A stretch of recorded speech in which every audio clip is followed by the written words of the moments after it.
Je fais cette vidéo dans le cadre du Family Books.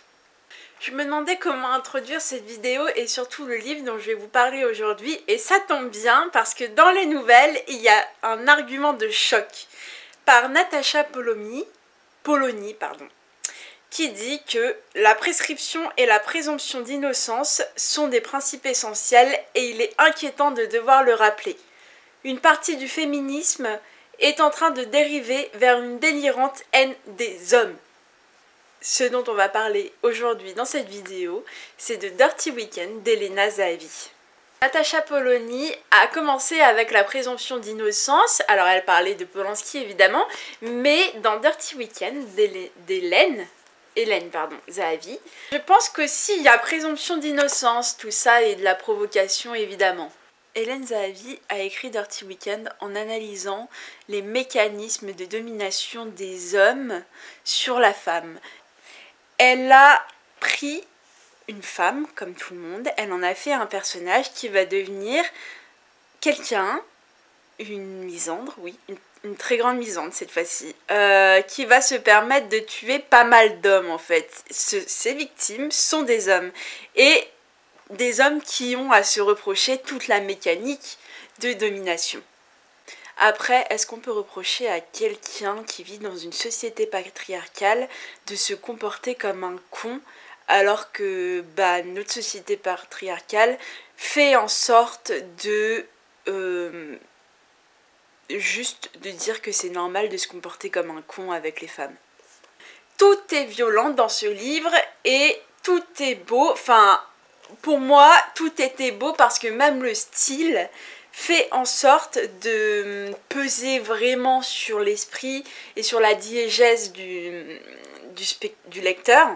Et je dis spectateur parce que le style est très cinématographique en fait. J'ai vraiment l'impression de voir un film dedans et en même temps de ressentir tellement de choses que j'ai ressenti et que j'ai refoulé, que j'ai dû refouler pour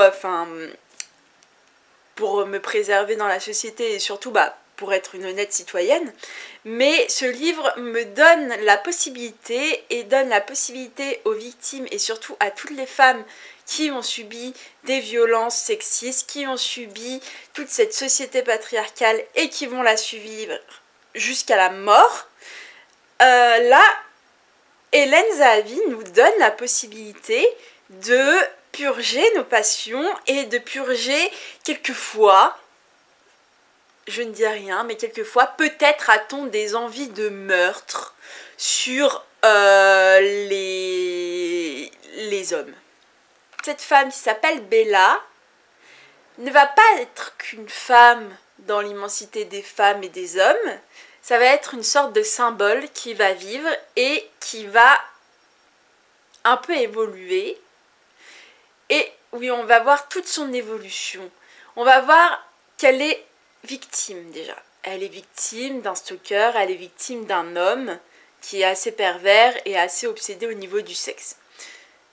Et elle vit dans un sous-sol. Et je pense que la répétition du sous-sol me permet de voir que déjà, rien que de vivre dans un sous-sol, c'est déjà très oppressant. Donc Bella vit dans l'oppression constante. Et à un moment donné, elle va en avoir marre. C'est un bijou de littérature ce livre, en même temps que de contenu et de dénonciation de ce système qui fait en sorte d'appauvrir toujours la femme. Je ne dis pas qu'il y a des Bellas dans le monde, dans la réalité. Quand on a été victime de violences sexistes, je pense qu'il est nécessaire de reprendre confiance déjà en soi, ce qui est vraiment pas facile du tout. Et je pense que c'est un chemin, mais de pénitent avec clous et tout. Enfin bref, c'est atroce de regagner confiance en soi. Parce que du coup, quand on a été victime, on n'a plus confiance aux gens et on n'a plus confiance en soi. Et avoir un livre d'une force comme ça, et qui dit aux victimes, mais en fait, tu es forte, et tu seras forte, et tu seras toujours forte. J'avoue, c'est très manichéen, mais ça sert la fable, parce que je trouve que ce roman est une fable en fait, qui te donne des leçons de vie, et là, clairement, Hélène Zahavi a totalement assumé son côté totalement misandre, c'est son choix, elle l'assume, elle en prend la responsabilité, elle en fait un truc de fou.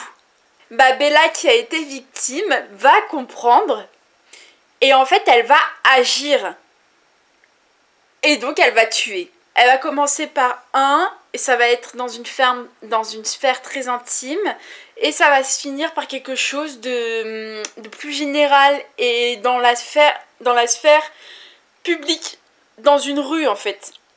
Dirty Weekend, c'est vraiment un livre qui est très prenant, très violent, très fort.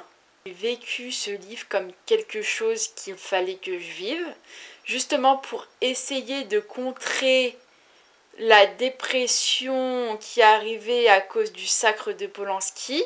Là, lire tout de suite Dirty Weekend, ça m'a permis de voir que heureusement qu'il y a ces femmes qui écrivent ce genre de livres. Et c'est tout. Et je vous dis à bientôt pour une prochaine vidéo.